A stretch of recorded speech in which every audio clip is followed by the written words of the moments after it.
One of the world's most modern planes lies at the bottom of the sea, with 187 dead passengers and crew inside. 060 true. Yeah, we definitely got lights. The Boeing 757 left the Dominican Republic in February 1996 with a plane load of German holidaymakers. Minutes later, it plunged into the sea, into shark-infested waters. There were no survivors. The tragedy brings about a remarkable recovery operation. The United States Navy has sent its state-of-the-art machine, Curve, a device that flies underwater, operated by a pilot in a ship above.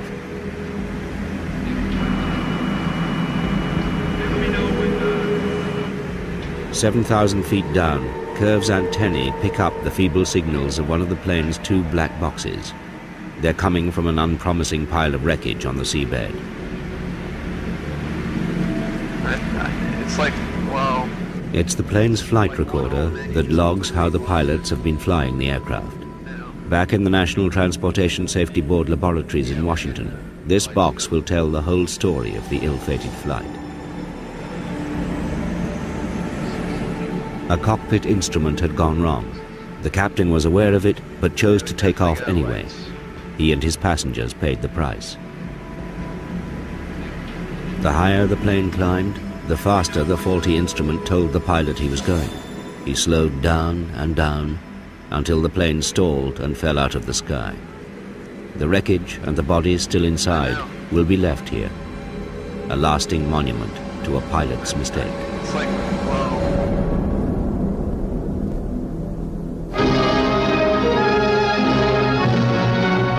A tragic plane crash for Britain. After flying 150 million miles, a Viscount, flagship of the British Overseas Airways, crashes into a housing development near the Manchester airport. 40 years ago, most accidents were caused by mechanical failures.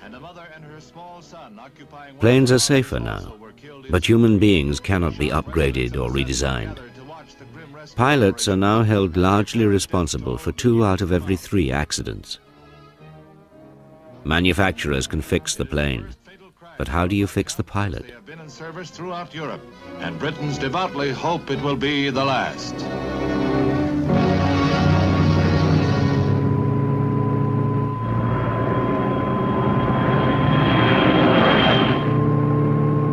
Pilots have long seen themselves as heroic figures. Like ocean sailing, motor racing, or soldiering, flying was the domain of the rugged individual. Once, men fought exhausting battles for control with unwieldy and mechanically unreliable planes, often at the mercy of the weather. A gung-ho personality, coolness in the face of danger were the desired attributes. The right stuff.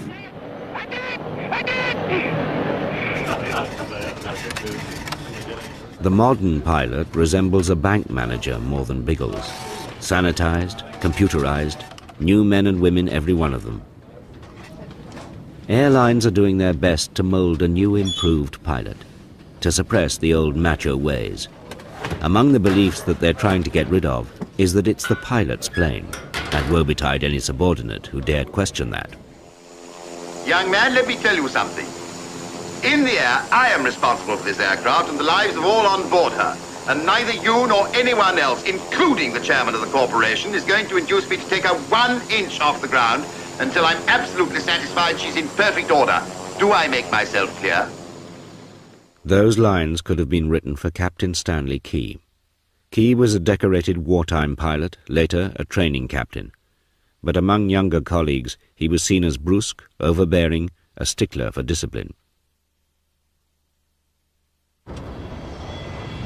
Captain Key flew for British European Airways, later to become part of the giant British Airways. In 1972, BEA's younger pilots were fighting for more pay and were prepared to disrupt flights to make their point, a tactic which enraged some senior captains, among them Stanley Key. That afternoon, in the crew restroom, Key had a furious outburst with a junior pilot.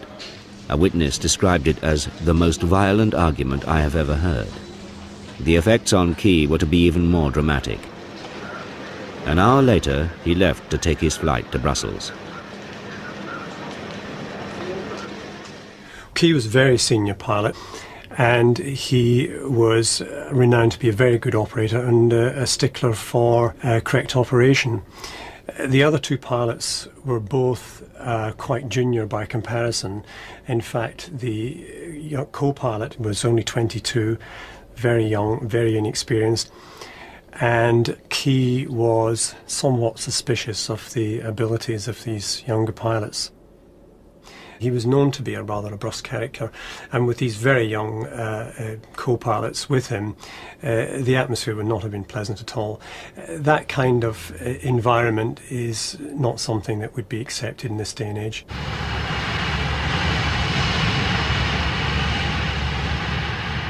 As Trident Papa India took off for Brussels that Sunday afternoon, the atmosphere on the flight deck was poisonous. Beyond. Investigators found graffiti scrawled on the tray table of the junior pilots seated behind Key.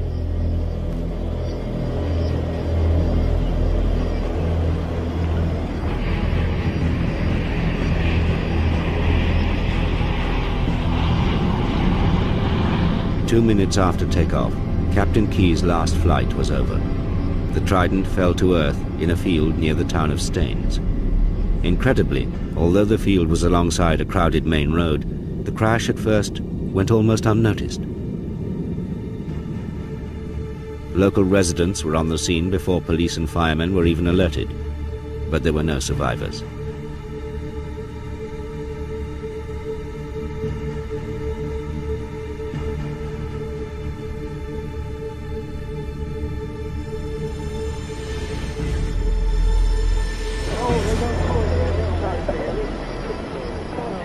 Soon, news of the crash spread on radio and television. Traffic jams built up on the main road as hundreds tried to get a glimpse of the carnage.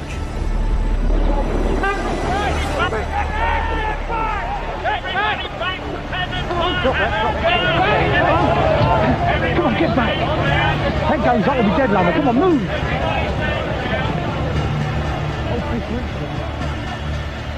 It was my first major accident that I'd seen, and being what I call a Trident man, it was, and knowing the crews, it was very horrific for me initially, and then it became an interesting job trying to decipher what had happened.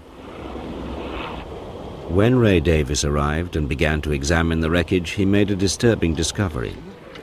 There was something very odd about the wings.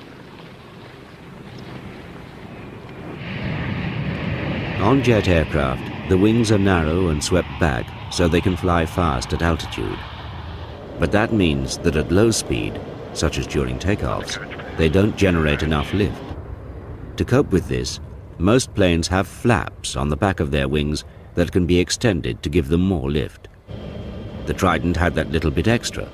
Flaps on the front of the wings too, called droops. A large amount of lift would be generated by the droops, much larger than the flaps, and so the lift-producing qualities of the droops were very good. This is shown up in the fact that the aircraft had to be at 3,000 feet and at a speed of 225 knots, with a lot of airflow over the wings before the droops could be brought in. There was no cockpit voice recorder aboard Papa India, but there was a flight data recorder. It confirmed that a terrible mistake had been made. Okay, V1, rotate. Okay, the gear up. Okay. Using information recorded in that black box, two of Captain Key's former colleagues, now senior captains for British Airways, show what happened that afternoon. Climbing through 300 feet. They lifted off at about 143 knots and climbed fairly rapidly up into the low cloud base, which was covering Heathrow at that time. And they immediately experienced a certain amount of discomfort with the wind and the turbulence. And at 90 seconds, the co-pilot would have cut the power back and raised the flaps. The heading is turned left towards Epsom. At about that same time, they would be starting the left turn, which was part of the noise abatement departure. And at some point after that, the droops were raised. And this caused the aircraft to go into an immediate stall. When this droop lever was moved 60 knots too early, there would have been immediately several warnings go off followed by a stick shaker which warns the pilots by shaking the control column that they were imminently about to stall the aircraft. Immediately afterwards they had a stick push, which is a second level of protection. A ram pushes the control column forward to physically force the aircraft out of the stall position.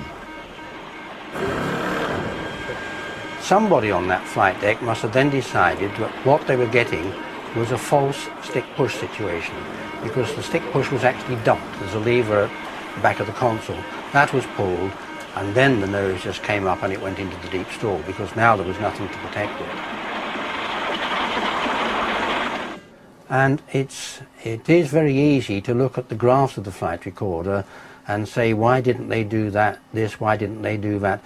When it happens in real time, there is, in fact, very little time for anybody to recognize anything in a dynamic situation like that. There was a whole cacophony of sound and light going on, all at once, totally unexpectedly. The noise continued throughout, as well as the flashing lights, and the confusion must have been enormous. How could such an experienced pilot have made such a blunder? Or did he? With no voice recorder, investigators could only speculate. Then, a discovery.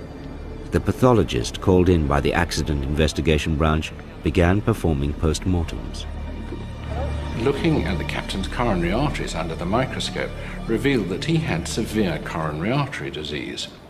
There were clearly some changes which were acute changes in the form of hemorrhage into the wall of the coronary artery. Now that hemorrhage could have occurred a few hours before his death, but it's unlikely to be longer than that. Now, we're unable to say whether it killed him or not. It is possible that it did lead to his death or unconsciousness, or merely incapacitating chest pain. Did Key, distracted by pain, bark out a confusing command which, because of his domineering personality, was instantly and fatally obeyed? Did he pull the wrong lever himself, and no one dared query him? Did he die in his seat at the critical moment? Only a cockpit voice recorder could have given the answer. This was the one thing which was the pity, that this was the accident where we really did need a cockpit voice recorder. The flight data recorder will tell you what happened. The cockpit voice recorder will often tell you why it happened. And in this particular case, we didn't know that, and nobody could prove exactly what happened. With a CVR, we may have had evidence of a medical condition, we may have had an argument, we may have heard a command which had been misinterpreted, but without the CVR, nobody will ever know for certain.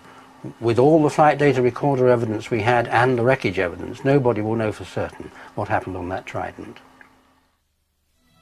Staines was to prove a turning point in British accident investigation. From then on, cockpit voice recorders became mandatory in all British passenger planes. They are now standard equipment on nearly all the world's commercial aircraft. Staines also brought home something else, that a captain's personality could be a matter of life and death.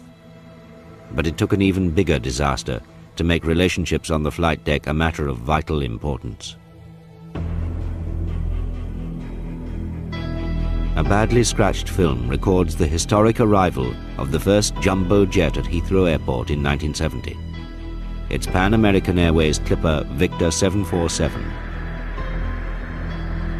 7 years later, this very plane was to lie in ruins, shattered in the world's worst ever air crash. 583 people died because a pilot was in a hurry to get home.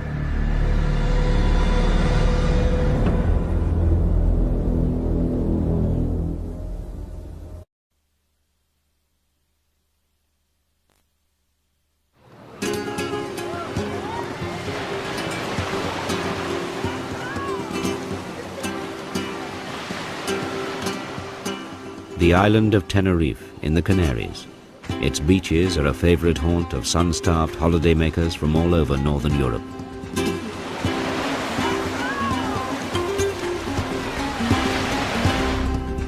Way above these beaches, literally up in the clouds, is Tenerife's Los Rodeos Airport, now little used since it became the most notorious airport in the world. 1,000 people lost their lives here in accidents, much of it due to the fact that Los Rodeos is shrouded in clouds on most days. Sunday, March the 27th, 1977, was just such a day. Flying to the Canaries were 2 jumbo jets, Boeing 747s. Both were charter flights, one a Pan American plane full of tourists, the other a Dutch jet belonging to KLM Airlines. One of the many strange things about that day was that neither pilot had set out for Tenerife. We were starting our descent for the approach and landing at Las Palmas, our original destination. And as we were doing that, we got a call from air traffic control to divert immediately to Tenerife. A terrorist bomb on the next island had caused this small airport to suddenly become choked with planes. Bob Bragg was the co-pilot on the Pan Am Jumbo. It's the first time he's been back to Los Rodeos since that Sunday in 1977. 20 years later, bits of his plane are still all around. When we landed here, the entire ramp was completely and totally congested. There were probably 20 to 30 airplanes that had also diverted and were parked here, which necessitated us having to go way down to the end here and park. By now there are 400 people who've been up all night, half the day before possibly, and they don't quite understand what's going on.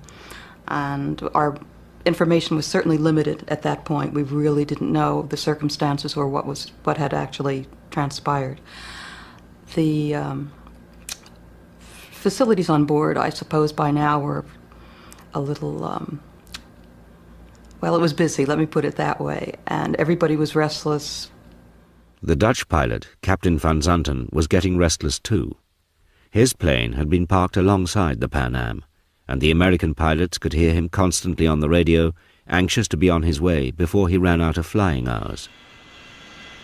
He was very irritated about the situation, as I'm sure all of us were, because most of us had been flying all night long, and we were all anxious to get to our destination.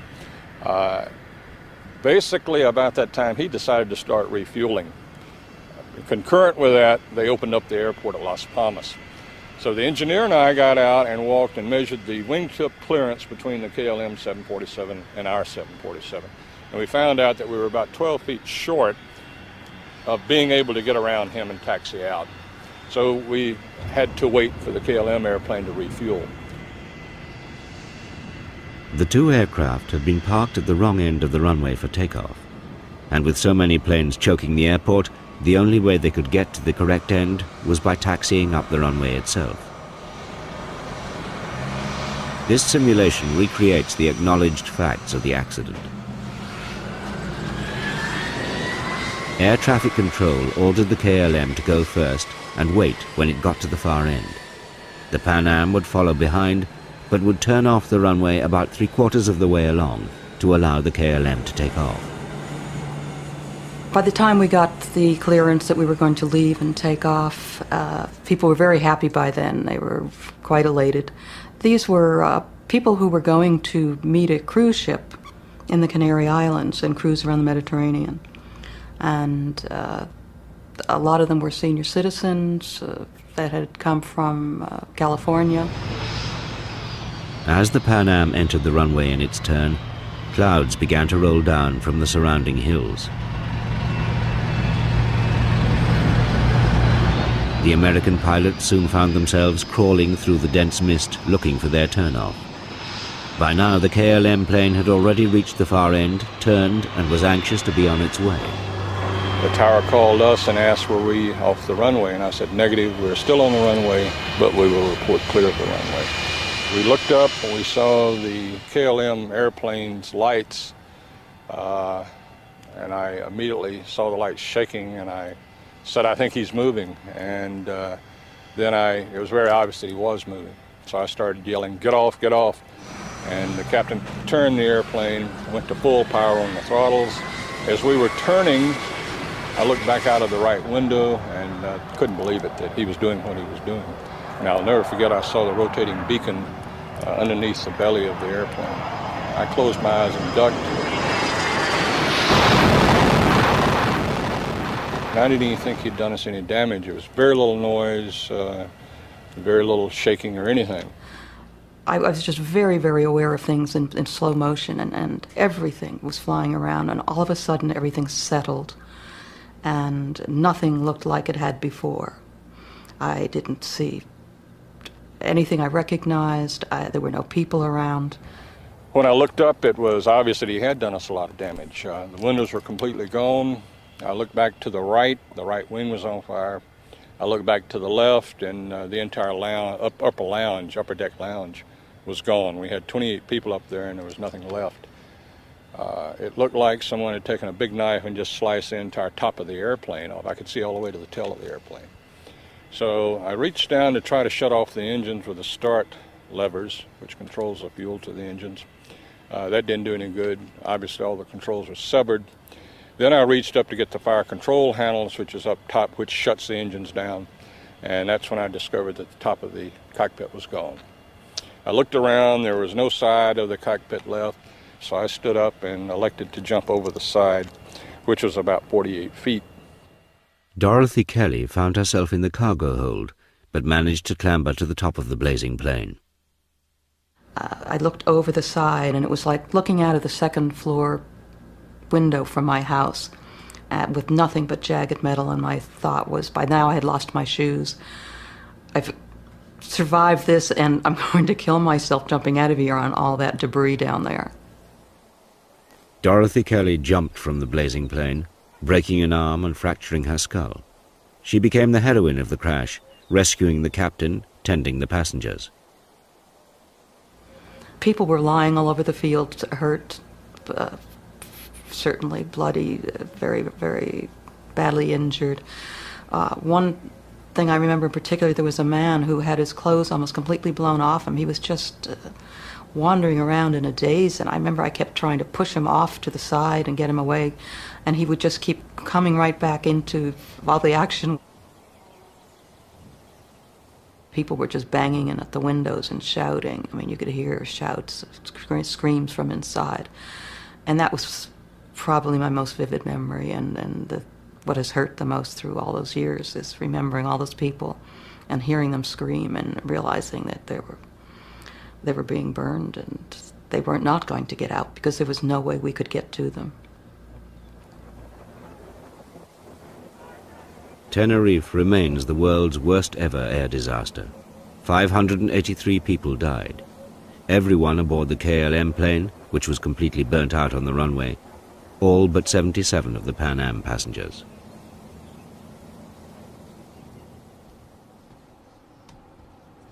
Today, this is all that is left of Pan American Airlines.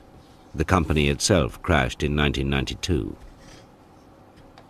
Paul Reusch, one of its senior captains, managed to save the corporate records from a skip. Amongst them were the charred instruments from the Tenerife accident. Reusch was one of the official American investigators who arrived in Tenerife next day. As the investigators gathered, their first task was to listen to radio messages between the air traffic control tower and the two planes. Reusch heard something that grabbed his attention right away. There was a point at which you could not tell what the KLM first officer was saying, and we asked that that be played over several times. It was obvious that the man was under stress. His voice changed its timbre. It became tremulous. It was slightly shaky, and his words were blurted out rather than spoken clearly. And that was a benchmark. That caught our attention right away. I believe that the first officer's voice changed because he saw something happening in the cockpit that shouldn't be happening. But it was the cockpit voice recorders from the two burnt-out planes that were to provide the answer to the mystery. As the KLM plane reached the end of the runway and turned, Captain Van Zanten immediately began to push up the throttles to take off. First officer said, "No, wait a minute, we don't have our air traffic control clearance." The captain said, "Yes, I know that." He pulled the throttles back. "Now go ahead and call for it." The controller gave them their air traffic control clearance, which tells them what route they must follow. Then they were supposed to ask for permission for the takeoff itself, but they never got that far. As the first officer was reading the clearance back to the controllers, the captain again commenced the takeoff. He pushed the throttles up. He said, "We go." The aircraft started to roll. The first officer sensed that this was not right. He knew that they hadn't been cleared for takeoff, and so he blurted out, "And we are taken off, or we are at takeoff." It wasn't even that clear. The words are difficult to comprehend, and the tenor of the voice changes. It's obviously very tense. But he felt that he had done his part in letting people know that they were commencing their takeoff. All this time, the Dutch airplane was accelerating down the runway. The flight engineer in the Dutch cockpit heard the words from the Pan Am airplane saying, "Roger will advise when we're clear," and he questioned the captain and the first officer. He said, "Then is he not clear then?" The Pan American, and both crew members said, yeah, he's clear. At that point, they were just entering the heavy cloud. They saw the Pan Am aircraft desperately trying to get off the runway, but it was not in time. The rest is history. Yeah, it's fun. Yeah.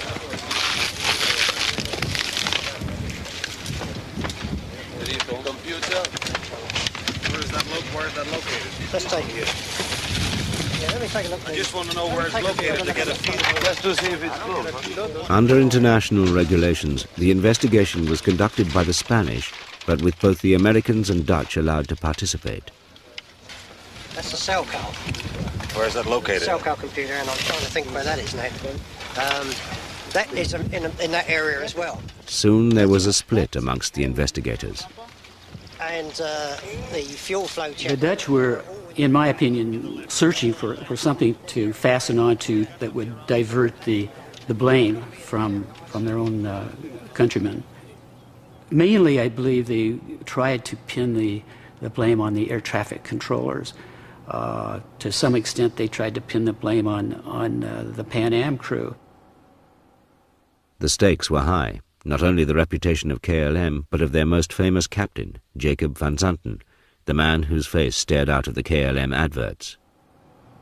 Captain Van Zanten was a pilot of great prestige in KLM. He was a top instructor pilot. In fact, he was so well regarded in KLM that it's my understanding when the Dutch officials, or the KLM officials, first heard about this accident, they tried to find Van Zanten to ask him to come down and be part of the investigation team. Unfortunately, of course, he wasn't available. The Spanish report found that the accident had been caused by the Dutch captain taking off without clearance, a basic error caused by his anxiety to get on his way. But a Dutch board of inquiry absolved Captain Van Zanten of any blame, saying there had been a simple misunderstanding with air traffic control. The pilot thought he had his clearance. Paul Roysch believes that Van Zanten's personality was at the heart of the accident. He was a difficult man to contradict, especially for a junior pilot such as the first officer on this flight.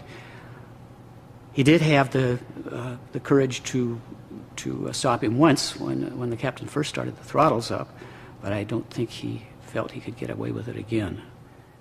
Did Tenerife happen because the co-pilot didn't dare contradict his captain, and because the flight engineer didn't dare cut the power during takeoff? Whatever the truth, it had a chastening effect on airlines. Tenerife changed the way that every one of them thought about human error on the flight deck.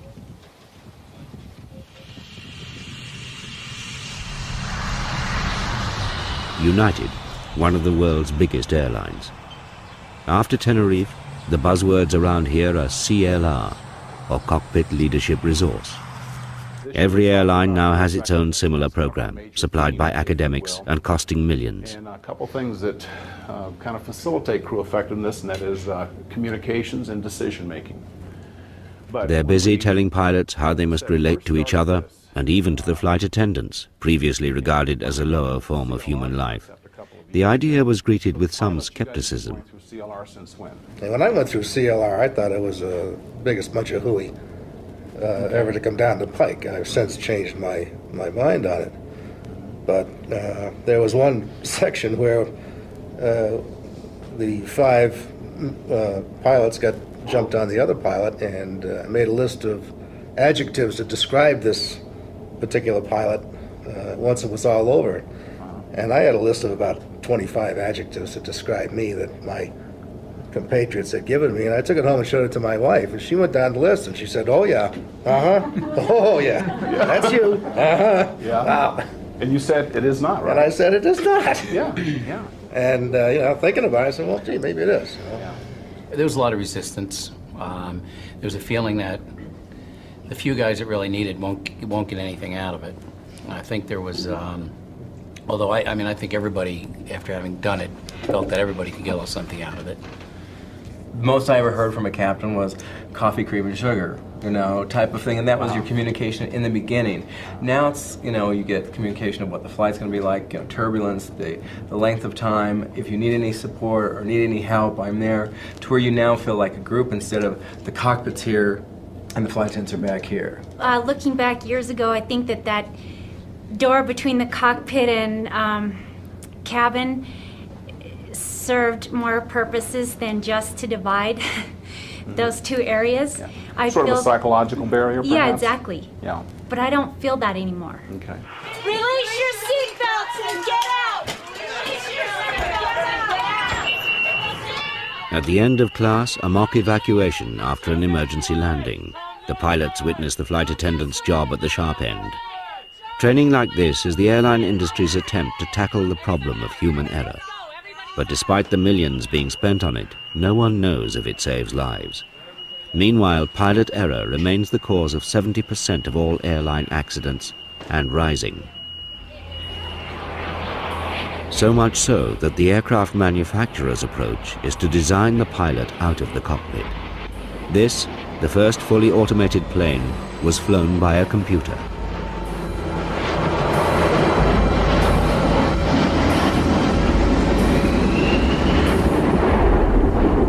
Oh là là.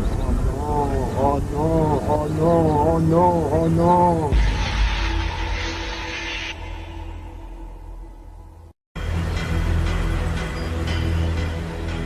January 1992, a TV reporter in eastern France heard rumors of a plane crash in the mountains nearby. Whilst officials dithered over what to do, the journalist displayed remarkable initiative. He found the plane and the survivors by literally following his own nose. We saw hundreds of military, gendarmes, firemen waiting, just doing nothing, waiting in the buses, in the cars, in the trucks. And we asked for informations, and nobody was able to tell us anything. There was a smell of fumes, of kerosene fumes, so we decided to go in the forest, just following the smell. And just a few minutes later we heard some voice calling, and we discovered the survivors around the fire.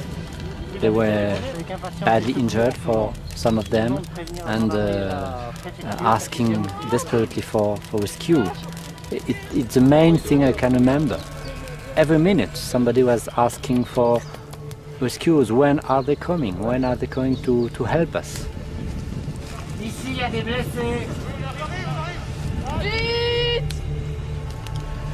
On n'en peut plus!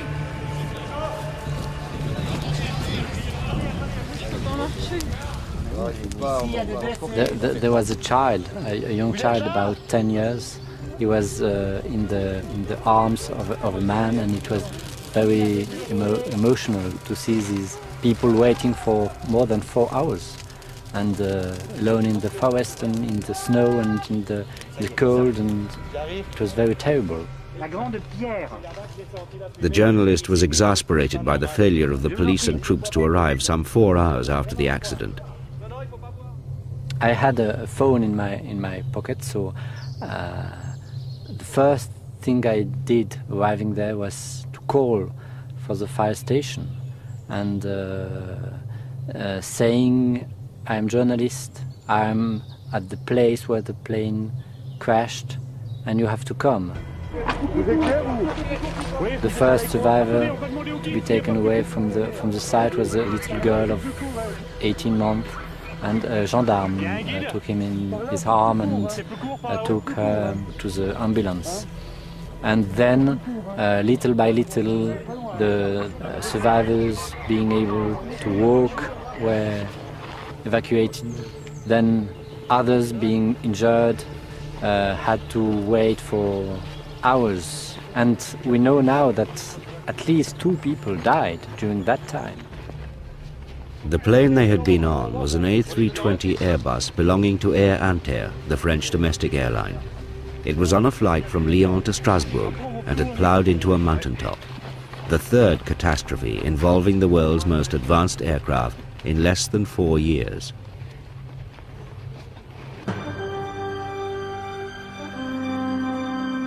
The unveiling of the A320 in 1988. Although in name a European plane, hence the presence of the royal couple, the Airbus is essentially a French creation.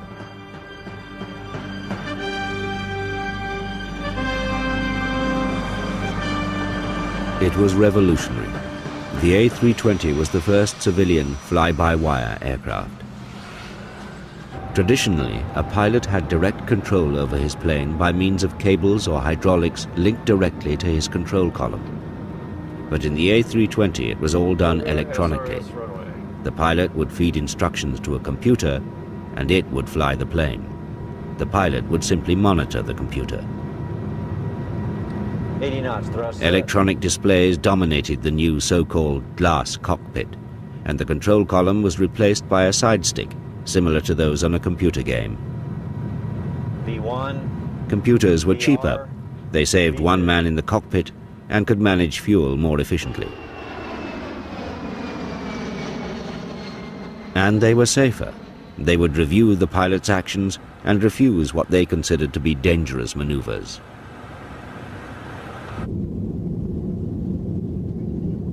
For the first time in aviation history, pilots had no longer an undisputed and direct access to the flight controls of their aircraft, but were dependent on what the construction engineers programmed into the software of the steering computers.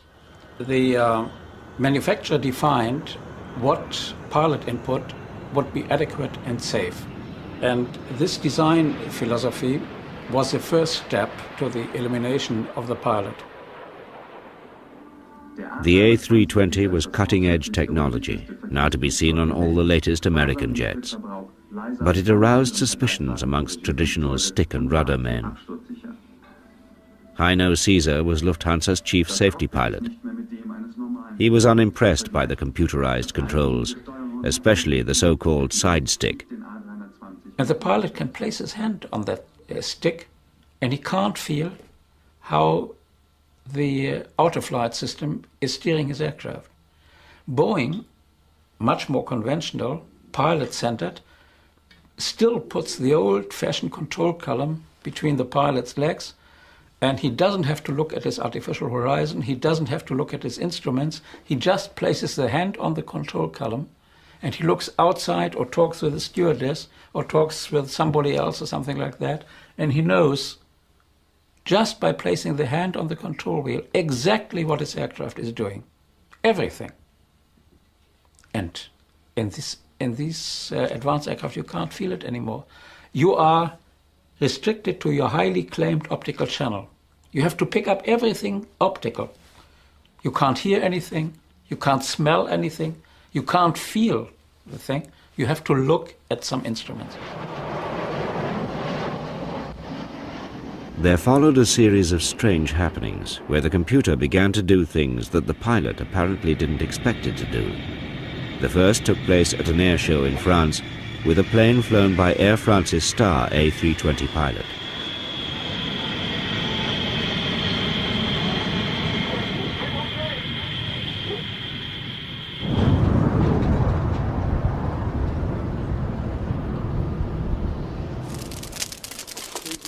Pilot error, concluded the official report into the accident.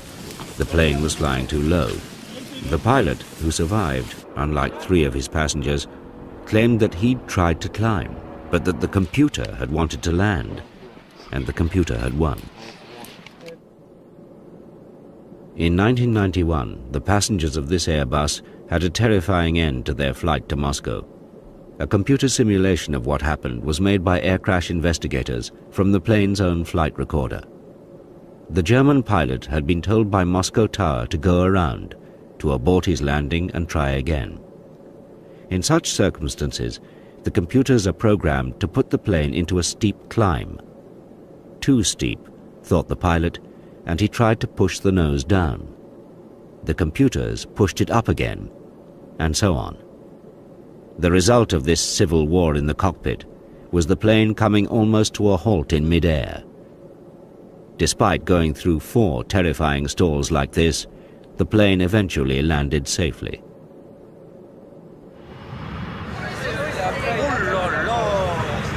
There were other near-death experiences, such as this one over the skies of Paris in 1994, when a Romanian pilot battled for control of his aircraft. In every case, the plane was not at fault. It behaved exactly as it was meant to. It began to look as if automation had eliminated most traditional pilot errors, only to introduce some new ones.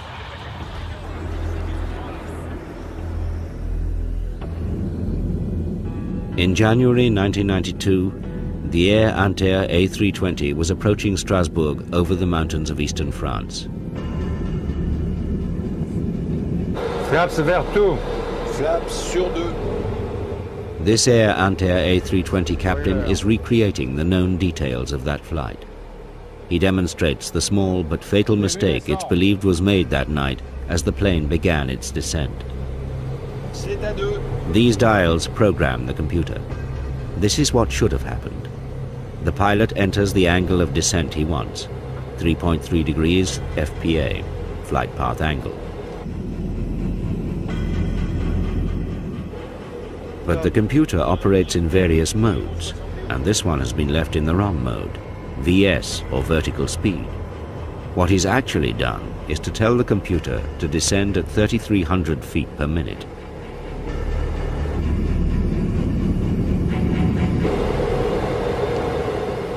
Well, it's difficult to pick up that kind of an error from the displays that are available now.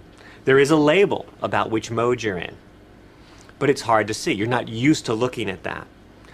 Eventually, the mismatch will produce surprising effects in the airplane's behavior. The rate of descent will be higher than you expected. But if you're busy at that time, or if the flight crew is not working together as well, some other factors are happening. You may have a delayed detection of that unexpected aircraft behavior. And these things can happen very fast in an aircraft. 45 seconds may be all the time window that you have to realize that what you expect to be going on is not what's really going on, and the aircraft is being flown into a hazardous situation. Bien done. C'est à deux. Air Inter was the only major airline not to install devices on its Airbuses to warn the pilot that he was too low. It was to prove a fatal decision, later rescinded. The plane was now heading straight for a mountain.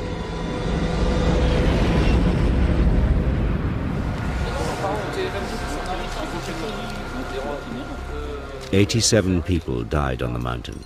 There were only 8 survivors.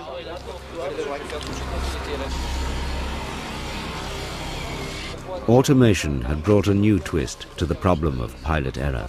Pilots were having trouble keeping up with the strong but silent partner in the cockpit. And they say things like, what's it doing now? What's it going to do next? How in the world did we get into this mode? How do I stop it from doing this? Why won't it do what I want? I know there's a way to get it to do what I want. These are all indications of a breakdown in coordination, in team play between the automation and the flight crew. It's not a problem that's going to go away. This flight management system is on all of the modern airplanes. by all of the different manufacturers, whether the MD-11, the Boeing family, 757, 767, or the new 777, the Airbus series. All of these flight management systems impose the same kinds of roles and challenges for the flight crew. Yes, there's detailed differences, but overall the same challenges apply regardless of the specific type of modern aircraft. All of the modern aircraft are vulnerable to this kind of a scenario. It may be that the pilot's days are numbered. The technology exists to do away with him altogether. Some would argue to do just that. But there is one inescapable fact. When the computer chips are down, pilots believe that only they can get us out of trouble. Okay, go ahead and recover. And just push the side stick right over there toward the forward corner of the aircraft.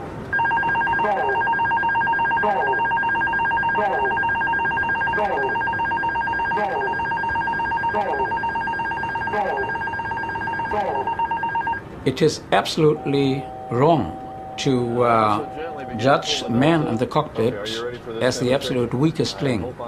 He is of absolute flexibility, superseding any computer, and he is the only flexible link in the chain of events. If you are looking at the 14 million departures we are having every year, in hundreds and thousands of cases, the pilots prevented the accident by their action. And recover.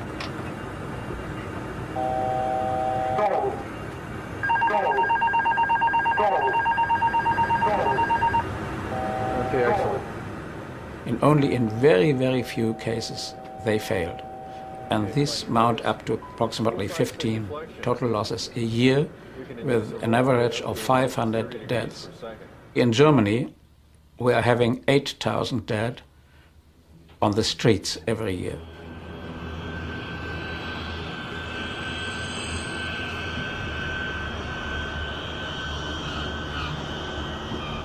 Air travel has never been safer. We may come to look back on this as a golden age. The number of people killed in air accidents is about the same now as in 1947, despite a 1,000-fold increase in air traffic. And that's largely thanks to the air crash detectives. But our skies are now getting so crowded that experts fear that in 10 years' time there could be twice as many people dying. Because more flights mean more crashes. More crashes mean more ghastly images on TV news, more upsetting displays of grief. Everyone will feel less safe boarding a plane. Well, most of us can walk, most of us can drive, and most of us can swim, but most of us can't fly. And I think there's always will be a fascination with flight.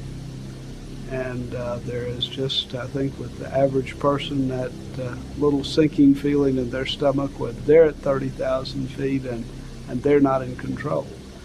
And so I think there's a fascination there, and there's a strong interest that that this world that we've joined together through aviation, that we can keep it together by having people feel comfortable that they can get on an airplane any place, anytime, and fly safely from point A to point B. And we do an excellent job ensuring that when accidents do happen, we investigate them thoroughly to be sure they don't ever happen again. There is one final comforting thought, that if you were to board a jet plane at random every single day, then on average, it would be 26,000 years before you were involved in a major crash. And even then, the odds are you'd probably survive it.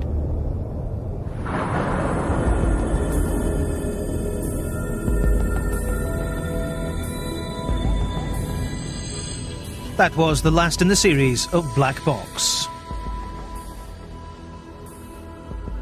Black Box by Nicholas Faith is out now in most bookshops, price £14.99.